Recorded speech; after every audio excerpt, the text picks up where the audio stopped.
Parle-moi de cette émulation entre vous, les 15 championnes, dont seulement 8 vont faire les compétitions. Comment ça se passe? C'est des D'abord, sélections. ça tourne, il y a de la rotation, il y a... En début de saison, oui, parce qu'il faut regarder la meilleure composition possible, parce que l'important, c'est la performance. Donc, la meilleure composition. Et c'est hyper sain, en fait. Et on s'entend toutes super bien, on est toutes amies. Et en fait, on se porte vers le haut toutes. Et on est toutes là les unes pour les autres, on est toutes contentes les unes pour les autres. Après, forcément, il y a des déceptions parce que 15 pour 8, si on fait le calcul, voilà. Mais on est toutes... T'as déjà été sur la touche, entre guillemets? Oui. Ça fait quoi? T'avais quel âge? C'était quand? Les premières années, même jusqu'à il n'y a pas très longtemps, on est une bonne équipe, on est pas mal à avoir un énorme niveau, donc c'est des sélections jusqu'à tard dans la saison pour affiner le plus possible. Et forcément, de la déception, mais après, c'est pas une saison qui détermine toute la carrière. Donc, voilà, c'est... Mais en tout cas, c'est un groupe super solide et on sait que ça peut tourner. Et donc, c'est une émulation saine, on va dire. Ouais. Qui sont tes idoles? Qui est-ce qui t'a amené à faire ça? Alors, quand j'ai commencé la synchro, je regardais beaucoup de solos de Virginie Dedieu sur YouTube, donc triple championne du monde en solo. Et je me rappelle, j'étais un peu fan d'elle parce que mes premiers championnats de France à Aix, là où elle s'entraînait, j'avais fait une photo avec elle.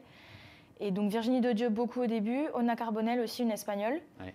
Et en fait, plus tard, c'est plus trop les solistes, c'est les équipes qui m'intéressent. Et voilà, les deux ensemble d'ailleurs. C'est ça. Ouais. Oui, parce que Virginie a coaché Ona en solo, du coup, après. Donc voilà. Mais après, là, en ce moment, depuis quelques années, c'est plutôt les équipes que je regarde et les équipes qui m'impressionnent énormément. Genre? Les Chinoises, par exemple. Elles font quoi de mieux? C'est pas... si mieux, oui, mais elles ont des chorégraphies hyper rapides, elles sont hyper vives, c'est impressionnant ce qu'elles font. Elles sont hyper hautes, voilà, elles ont plein de qualités. Attends, elles sont hyper hautes? Hautes, dans le sens... Ça veut dire quoi? Dans l'eau, par exemple, la tête en bas et les jambes en l'air, elles ont des hauteurs... la tête en bas, les jambes en l'air. Je mime, on mime comme ça tout le temps. Non, mais vas-y. Ça, c'est les pieds, et là, c'est la tête. Ça, je comprends. Voilà. Mais haute par rapport à quoi? Le maillot, on voit beaucoup le maillot de bain. Il faut fixer des impacts comme ça quand on fait des poussées. Ah, tu veux dire que la partie qui sort de l'eau? Oui. Ah, voilà. D'accord. Quand on fait des poussées... Là où toi, on aperçoit la cheville, et là, on voit le haut du maillot. J'exagère. À peu près. Oui, voilà, c'est ça. À peu près. Et pareil, en rétro, du coup, quand on a la tête hors de l'eau et que c'est les jambes qui travaillent, poussée rétro, elles sortent très très haut, le rétro très très haut. Et ça, c'est dû à quoi? C'est la propulsion qui est plus... c'est la puissance. C'est la vitesse et la force aussi, ouais. Donc l'exécution des gestes, la répétition, la force et tout ça. Ouais.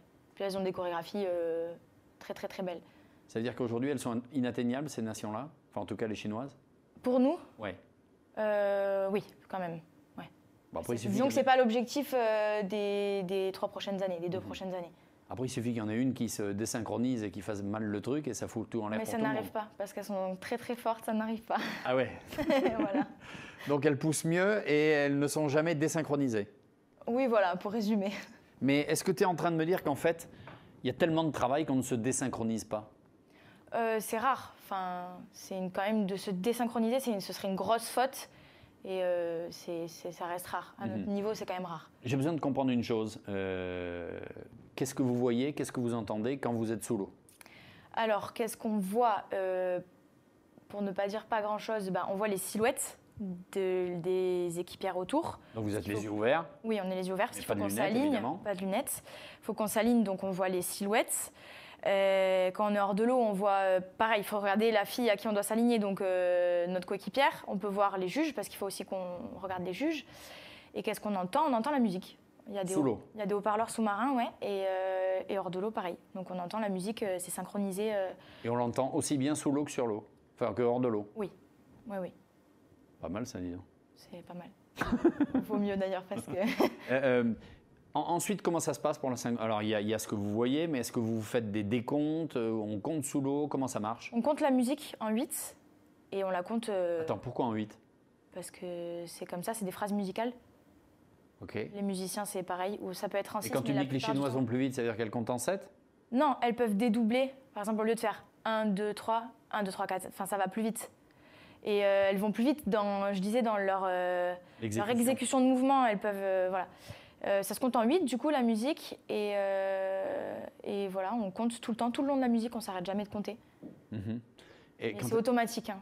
C'est pas, on peut se concentrer sur autre chose. Le rythme, le tempo, il est derrière. Vous êtes autant jugé pour ce que vous faites sous l'eau que sur l'eau? Enfin, que hors de l'eau? Oui. Oui. Ce que les juges voient, que ce soit les jambes, les bras, les portées, tout ça est jugé pareil. Après, sous l'eau, vraiment, si on est synchronisé dans nos jambes quand on fait du rétro, non. Ça, non. Parce que ça, c'est pas... Ils ne le voient pas vraiment. Sur une synchro, un exercice de 4 minutes 30, sur une prestation de 4 minutes 30, vous passez combien de temps sous l'eau et combien de temps sur l'eau? Moite-moite? Je pense, ouais, moite-moite. Il y a moyen. Et grosso modo, c'est quoi? C'est 10 secondes en haut, 10 secondes en bas, 10 secondes en haut? Ça peut varier, ça peut être 10 secondes en haut, 15 secondes en bas, 15 secondes en haut, 10 secondes en bas, 20 secondes. C'est pas défini, ça peut varier. Et on respire à chaque fois qu'on sort? Oui. Ah oui. Oui, mais comme c'est des petits, malgré tout, des petits moments, tu pourrais me dire non, on respire qu'une fois sur deux. Ah non, on respire le plus qu'on peut. Oh, oui. Et au bout de 4h30, on est asphyxié ou? Ça dépend des chorégraphies, mais oui, l'acide lactique, tout ça, c'est vraiment dur. Ouais. Ouais. Qu'est-ce qui pourrait faire que l'équipe de France devienne médaillée à Paris aux Jeux Olympiques en 2024? Là, on est déjà sur une progression énorme en termes de technique. Donc voilà, après le but... Par exemple? Technique, éléments techniques. Par exemple, il y a le ballet technique qui se nage à 8. Ouais. Il y a des éléments techniques imposés dedans, des figures imposées dedans. Et là-dessus, il y a des critères. Donc les juges ont des critères spécifiques de hauteur. Il faut absolument que ce soit très synchro. Et là-dessus, ça progresse beaucoup. On est en grosse progression. Et après, l'objectif, là, c'est de grappiller des places 5e mondiale, 5e européenne. Ce serait très bien, déjà. Explique-moi une chose. Est-ce que vous pouvez inventer des gestes ou inventer des chorégraphies? Ah oui, c'est le but. Il faut essayer d'innover, en fait, tout le temps pour surprendre les juges, le public. Donc ça veut dire, vous arrivez en compète, ils ne savent pas ce que vous allez faire et vous pouvez arriver avec un nouvel ensemble de figures qu'ils n'ont jamais vues. Oui, après, il y a des entraînements avant la compète où les juges sont par là, peuvent regarder tout ça. Mais globalement, oui, l'enchaînement du ballet en entier... De toute façon, une équipe adversaire ne peut pas venir pomper et décider la veille de changer quoi que ce soit. Non. Alors, pour une Corée, par exemple, cette année, il y a des Europes et des championnats du monde. C'est quoi dans l'ordre? Monde, Europe. Et les mondes, c'est quand? Fin juin. Fin juin, là, on est début mai, donc dans 2 mois. C'est ça. Vous êtes déjà sur cette Corée-là? Ah oui. Oui. Elles sont finies et on répète. Depuis quand elles sont finies? Il y en a une qu'on avait déjà l'année dernière, qu'on a modifiée un peu, mais elle est finie depuis, je dirais, janvier minimum. Donc ça veut dire que pendant 6 mois, vous répétez la même chose pour l'améliorer? Oui, après, on peut décider de changer des petits mouvements si ça ne va pas, tout ça, mais globalement, oui, on est dans la répétition et le perfectionnement, en fait. Explique-moi une chose, je comprends bien toute la partie artistique, parlons un peu du côté performance sportive. Comment vous vous entraînez? C'est de la muscu, c'est de l'endurance, c'est du cardio, c'est quoi? Beaucoup dans l'eau et hors de l'eau, 1 heure par jour environ. Ça peut être soit muscu, soit renforcement musculaire, soit cardio. Cardio, c'est quoi? Vélo, course? Course, non, parce qu'on n'est pas très à l'aise en course. Sur nos pieds? Ouais, voilà. Du coup, voilà. On est plutôt des poissons. Et du coup, c'est plus rameur, vélo à bras, corde ondulatoire. Les nageoires, ça pousse ou pas encore? Pas encore, j'aimerais bien. Non, je rigole. Du coup, ça, on peut avoir de la danse. On a déjà eu danse yoga, danse classique pour le port de buste, tout ça. Yoga. Et sinon, le reste du temps, c'est dans l'eau pour... faire de la technique et refaire les chorégraphies. Et est-ce que vous faites des longueurs? Non. Oui, pour s'échauffer, si. D'accord. Et en début de saison, pour le cardio, on fait de la natation pure, des chronos, tout ça.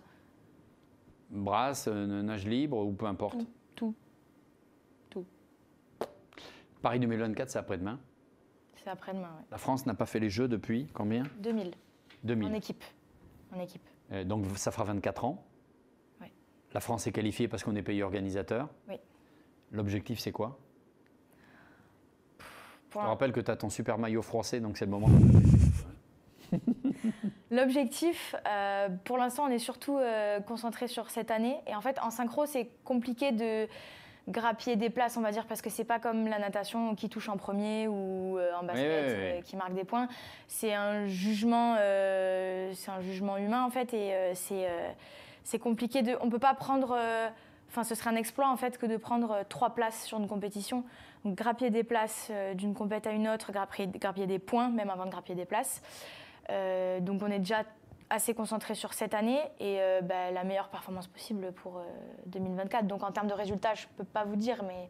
Mais attraper une médaille, c'est possible? C'est possible, je ne sais pas. Ce serait un exploit. Un bon challenge, ouais, un exploit. Ouais. Et les figures des Jeux, on vous en parle déjà? C'est-à-dire? La Corée que vous allez présenter aux Jeux Olympiques? Non, pas encore. Après ça, c'est des choses qu'on décide Parce que qui décide de ça en fait? Ensemble, on décide ensemble. Les coachs et l'équipe.